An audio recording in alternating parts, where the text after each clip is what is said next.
to A1R Psychic Radio and Moonstruck TV. My name's Amanda Hall Psychic and I'm from the Gold Coast in Australia. So I hope you've had a wonderful week since we were last here doing our little psychic show once a week on a Tuesday night.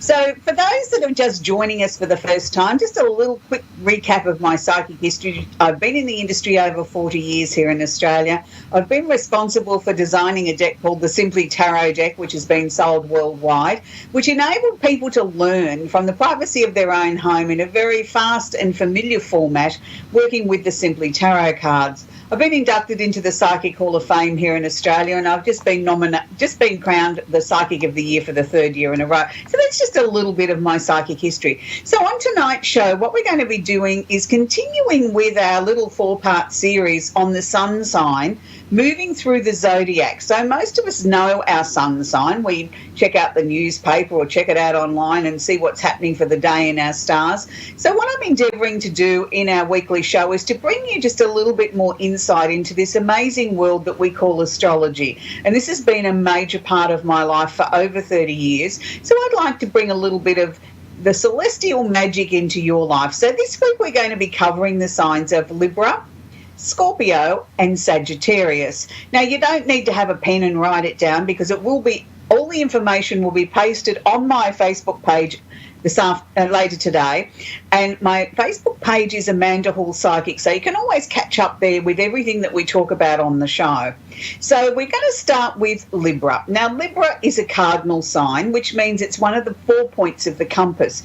Many, many Librians get bad press because everybody sort of says they can't make up their mind. Well, sometimes that is the truth about Librians. They are an air sign, they are cardinal, and they also do seek the truth. They try to balance everything in their life. They try to be fair to everyone that might be sitting at the table with the discussion going on. So the next time you're working with a Libra, be aware of this, that all they're seeking to do is seek the truth and to get to the justice of the matter.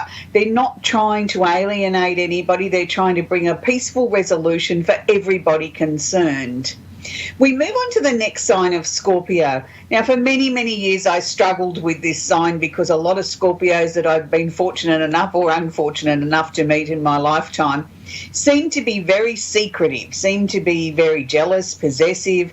They never seem to be happy people. They always seem to be walking around with a chip on their shoulder. So I suppose this made me more fascinated to find out more about them because I just sort of feel we're here for such a short time on Earth that we should be having a good time, not walking around miserable. So during my research, I suppose, over many, many years and meeting a lot of Scorpios at trade shows and events I went to, I started to formulate a different opinion. Scorpio is a water sign, so it does mean that their emotions run deep. They run very, very deep, actually, because it's a water sign that is actually like a frozen block of ice. So if you can imagine a Scorpio's emotions, they're rock solid, they're frozen, they're cold, they're very deep, they're very solid. And sometimes they allow their guard down a little bit, so they allow that block of ice to start melting a little bit until they feel uncomfortable. And then when they feel uncomfortable, they refreeze again, and they refreeze it in a stronger, harder sort of shell than they did previously.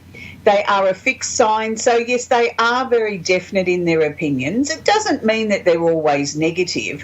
What they endeavour to do is try and get under the crevices. They try to get underneath the situation, understand what makes people tick. What is the person's motivation for behaving that way or making a statement that way? So they're actually quite investigative in their sign. So just be a little bit more gentle with our Scorpio friends.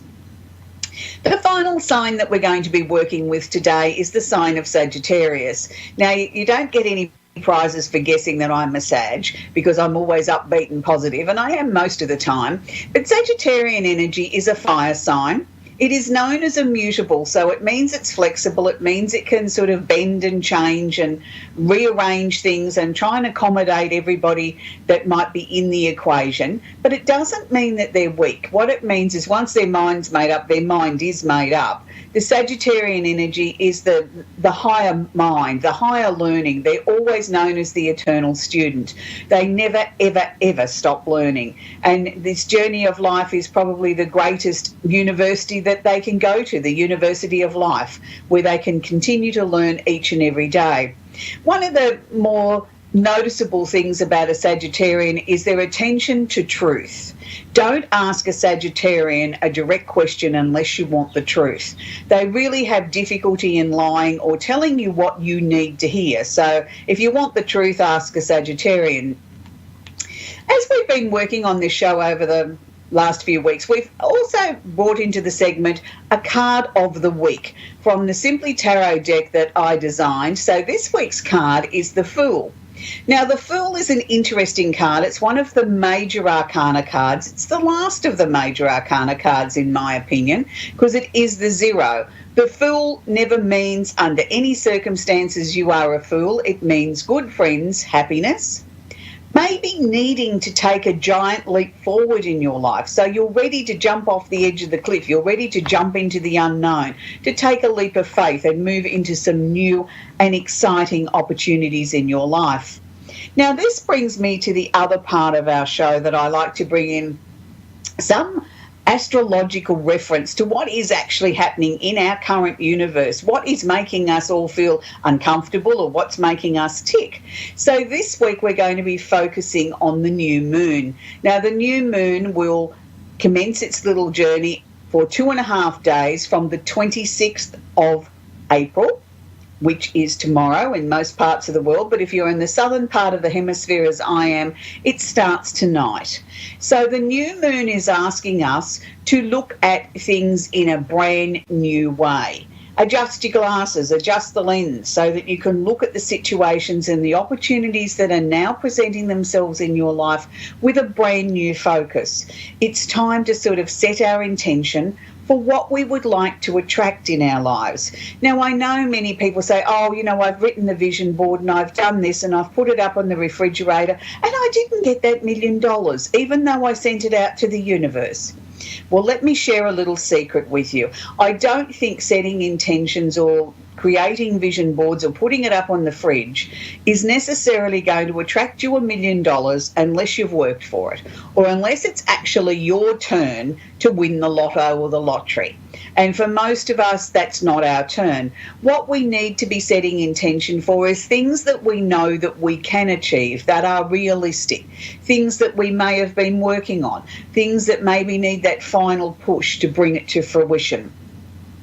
I like to look at setting my intention with the new moon with a candle. And I always write my intention of what I would like to achieve in the next 30 days, and I place it underneath one of my very own candles in my own Amanda Hall Psychic range, my new moon candle. But for those of you that don't have those, any candle will do, as long as when you're writing your intention and you go to light the candle, you voice out loud what your intention is, what you would like to bring into your life in direction and purpose in the next 28 days. Be realistic, be objective, and make sure that you do get up off the couch and put some effort into what you're trying to bring into your life. The new moon in Taurus heralds new opportunities, particularly pertaining to the things that are important to us, like money, finances. For some people, it may be about putting together a resume and looking for new employment opportunities. For other people, it may be about reorganising the things and the principles and values that are important to them in their lives. It is also a time that tells us to chill out a little bit, take a little bit of time to pamper ourselves, have that bubble bath, put some essential oils on in your oil burner, put some lovely music on the stereo, or these days we all seem to watch YouTube. Whatever it is, your way of being able to relax and chill out, put some uplifting, exciting music or vision on your device so that you feel that you're in a happier place. It is really important for us as individuals to not get caught up in the worldly events that are constantly bombarding us with all forms of social media and electronic devices. It's that sometimes we become overwhelmed as we absorb these energies that come to us through all these different electronic devices. And sometimes people say to me, I just feel so overwhelmed. I feel like my head is going to explode. And what I try and explain to them is a couple of deep breaths exhale out what you can't deal with. Try and still yourself. Try and do a little bit of meditation. Relax yourself. Try and find something that takes you to your happy place. For me, when I feel overwhelmed like that, I try and take myself to a favourite place in the world where I felt at peace, where I felt comfortable, where I felt that I was truly at one with myself. And this is great, because this is what we need to be doing, is to be able to sort of take ourselves to that place, even if it's only for a couple of minutes.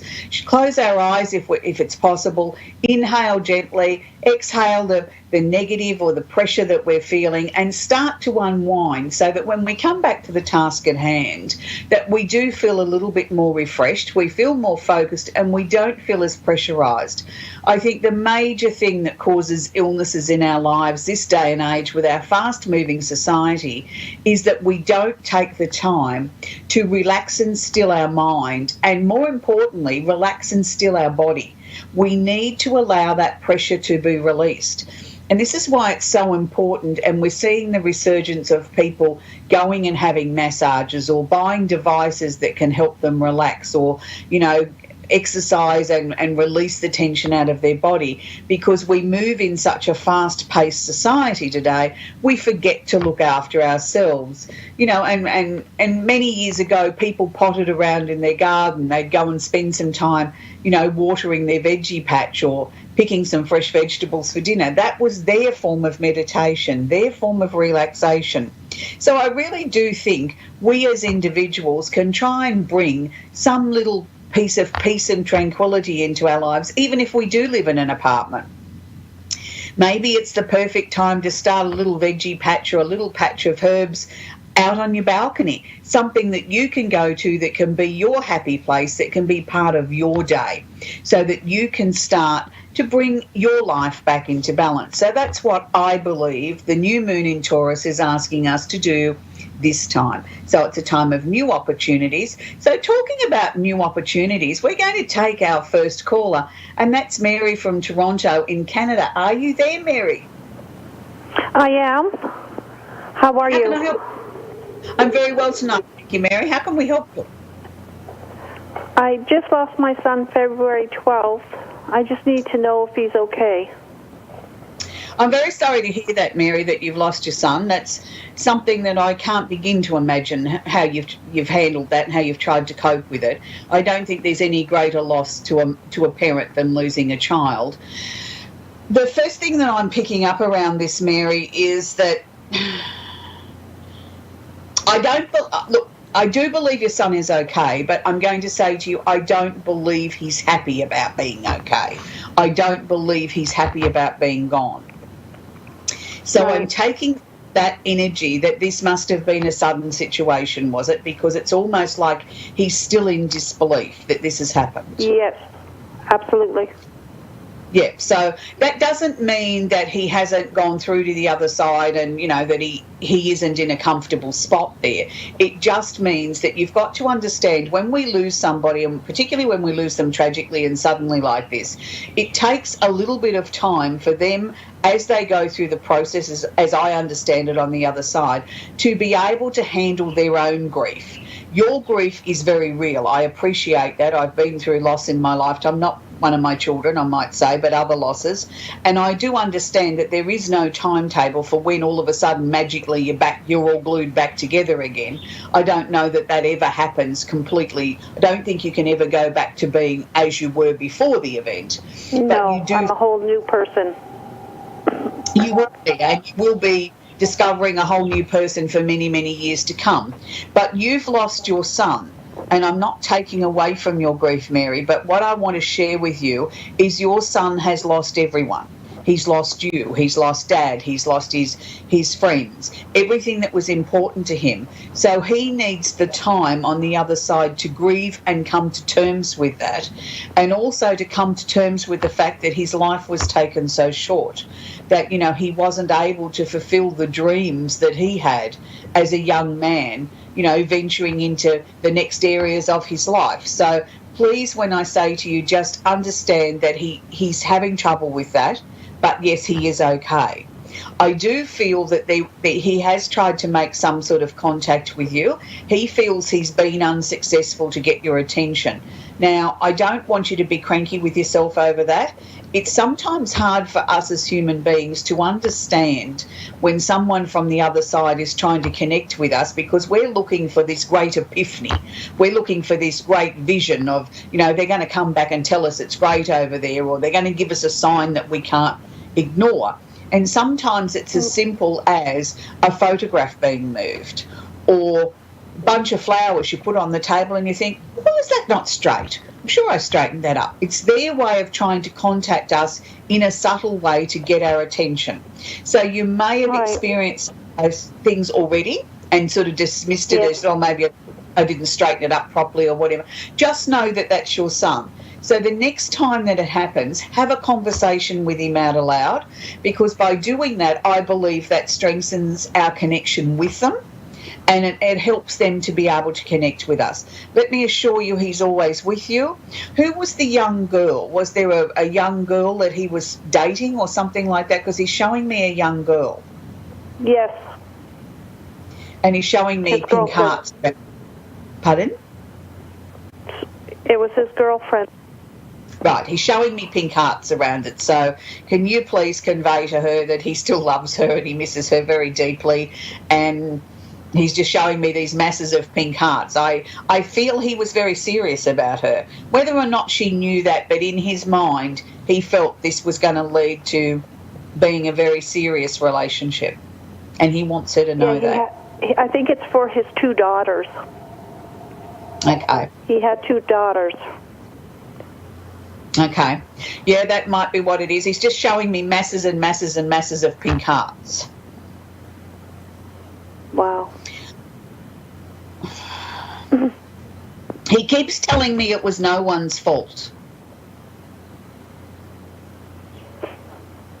Yep. And he's said that to me over and over and over again. So he's still struggling to sort of connect with me, but that's not uncommon with it only being so close. So please don't think there's anything wrong there. He can only show me symbolism that I can relate to and then try and, re-relate to you. Right. But I feel he's still struggling with everything. I mean, he certainly didn't want to leave behind his daughters or you or anyone, but he keeps telling me it was no one's fault.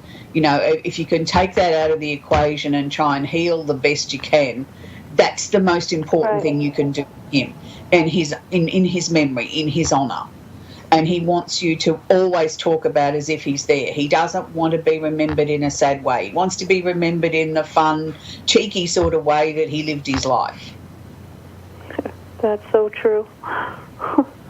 But that's what he wants you to continue to do. He understands your pain, and don't get me wrong, he does. But he wants you, particularly when you're around his girls, to always talk about him in an upbeat, funny sort of way, the way he was. Tell them little stories about things when he was a little boy and how he didn't do his homework or whatever. He wants his memory to be real. He doesn't want it to be fabricated. He wants the girls to know really what sort of person he was. That's funny because I just showed his daughters on the weekend where he was born in the house he was raised in. Right. Well, that's probably a very good thing, and that's probably why he's saying to me, get mum to tell them about, when I didn't do my homework and I wasn't, I used to like to go and play and do other things instead of be, focusing on school and that. He wants them to know that he was just a normal everyday dad. You know what I mean? Like he wasn't saintly. Just because he's gone doesn't mean we put him up on a shrine. He was an everyday sort of guy. And that's what he wants his daughter to do. But he loves everybody and he misses everybody, and it's just he sees the tears, but he wants there to be smiles. I'm trying. Oh, of course you are. Look, all I can say to you, Mary, is the first 12 months is the hardest. After that, it does get slightly easier. So, don't ever make an excuse for your grief. Grief is a very personal thing, and we need to honour that. We need to allow ourselves to cry and to be sad and to feel cranky and dare I say, pissed off with the world because we've lost him.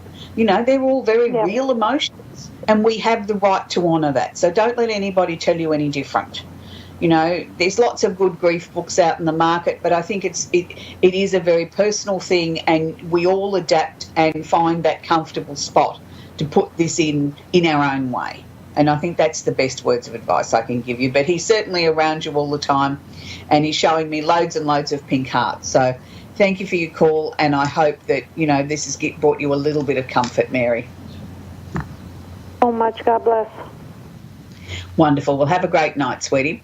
Now we're going to Jamie in Charlestown in South Carolina. Are you there, Jamie? Yes, I am. How are you? Wonderful. Sorry if I've got the name wrong. Charleston, I apologise. How can I help you tonight, Jamie? All right. Ma'am, I've got two questions, and I know everybody is patiently waiting to get their turn. One is about a lost loved one, and one is about a work injury, a severe work injury on the job that put me out of work for quite a while. Lawsuit about. So whichever one that you'd like to get into, I'll let you pick. Okay. As far as your work injury, I'm not really able to talk about medical things. That's just a legal ramification. But what I can tell you is that I think that you are coming to the end of whatever the process has been around that. They're showing me a lot of paperwork, and they're showing me things being signed off or finalised in that department. So if you've been waiting for some sort of answer there of some sort of written confirmation or something to be sorted out, then that will be sorted out very, very quickly. So I feel that that's a good thing. I don't feel that you were treated fairly in this situation is what I'm going to say to you. It's just the fact that it's happened, we can't change it, and I think you've got to get on with life the best way that you can. Are you endeavouring to be able to go back to work? Oh, I'm very, very much so. You know, in the gym, trying to rehabilitate myself quicker than people probably want me to. And I've never dealt with attorneys or lawyers in my life, and I've never been hurt in my life. So, a big deal when you have a family and you've been out of work for so long. So, it's coming. It's just a lot of confusion, a lot of stuff I'm just not educated on as much as other people. You know, and multiple injuries, surgeries, there's just so much to it. And I was curious if there's a good sign, bad sign, or just more than anything, hoping it'll come to an end and can move on one day. Coming to an end, Jamie. That's what I mean. I saw all the legal stuff, all the papers and things like that, and that's certainly coming to an end. I actually felt over the next 6 to 8 weeks, I think we're going to get a lot of closure to that and get answers and hopefully some money out of this, because to me, I feel that you haven't been paid adequately for. Well, you're all over it. You're correct. You're as correct as you could be. You're correct. That's about the size of it. All of the above. Good, because that makes me feel much better.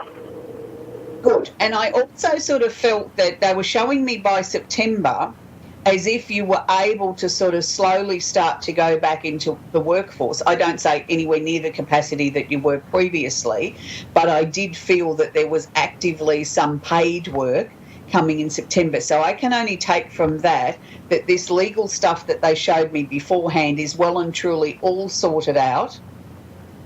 We have all that clear, and that your health has improved enough to enable you to be able to sort of actively sort of start looking for some paid employment again. I don't know that what I'm seeing that you commence with in September is certainly going to be where you end up. I think this is more to sort of test your body and your capacity physically to be able to handle work. I think it's more to do with sort of that. And I actually felt this was a program attached to something. It was sort of like if you've been in rehabilitation for your injuries, this is attached to that.